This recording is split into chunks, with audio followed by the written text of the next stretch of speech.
అదే RTV app వార్తల్ని క్షణాల్లో చదివే అవకాశం ఉంటుంది. ఒక న్యూస్ పేపర్, ఒక టెలివిజన్ ఛానల్ మీ చేతుల్లో ఎప్పుడూ ఉంటాయి.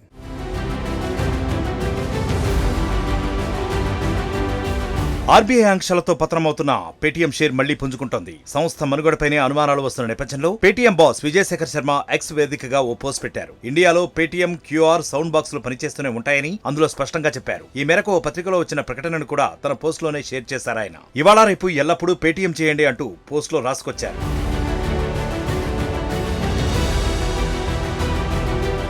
జనవరి 31న పేటీఎం పేమెంట్స్ బ్యాంక్ పై ఆర్బీఐ ఆంక్షలు విధించింది. ఫిబ్రవరి 29 తర్వాత కస్టమర్ల ఖాతాలు, వ్యాలెట్లు, ఫాస్టాగ్లలో డిపాజిట్లు, టాపప్లు తీసుకోవద్దని ఆదేశించింది. దీంతో అప్పటి నుంచి పేటీఎం షేర్ విలువ భారీగా పతనమైంది. ఒక దశలో 12 రోజుల్లోనే మదుపర్ల సంపదకి 27,000 కోట్ల నష్టం వాటిల్లింది. పేటీఎం మనుగడపైనే అనుమానాలు వ్యక్తమయ్యాయి. అలాగే క్యూఆర్ కోడ్, సౌండ్ బాక్సులు కూడా పనిచేయవంటూ పుకార్లు వచ్చాయి. అయితే ఈ పుకార్లు నమ్మొద్దని తాజా పోస్ట్ ద్వారా తెలిపారు పేటీఎం అధినేత విజయశేఖర్ శర్మ. ఆయన పోస్ట్ కి కౌంటర్ గా నెటిజన్లు కామెంట్లు పెడుతున్నారు. ముందు నిబంధనలు పాటించడం నేర్చుకోమని చురకలంటిస్తున్నారు.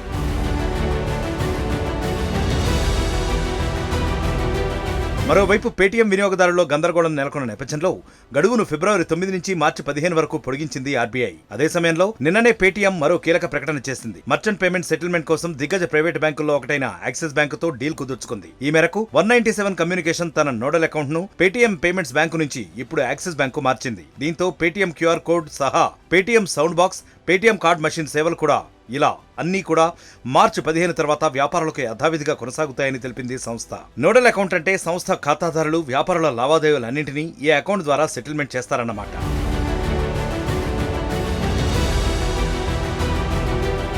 యాక్సిస్ తో పేమెంట్ డీల్ నేపథ్యంలో స్టాక్ మార్కెట్ లో ఆ షేర్ పతనం కూడా కాస్త ఆగింది. వరుసగా 2 రోజుల పాటు పేటీఎం అప్పర్ సర్క్యూట్ ని తాకింది. దీంతో పేటీఎం ఇన్వెస్టర్లు కాస్త ఊపిరి పీల్చుకుంటున్నారు. నిజానికి ఆర్బీఐ ప్రకటన వెలువడిన జనవరి 31న 761 రూపాయల దగ్గరున్న పేటీఎం షేర్ ప్రస్తుతం 358 రూపాయల దగ్గర ట్రేడ్ అవుతోంది. అంటే దాదాపు 50% పైగా ఈ స్టాక్ నష్టపోయింది. యాక్సిస్ బ్యాంక్ తో ఒప్పందం కుదుర్చుకున్న తర్వాతే పతనం ఆగింది. అయితే మరికొన్ని దిద్దుబాటు చర్యలు మొదలైతే షేర్ విలువ మరింత పుంజుకునే అవకాశం ఉంది.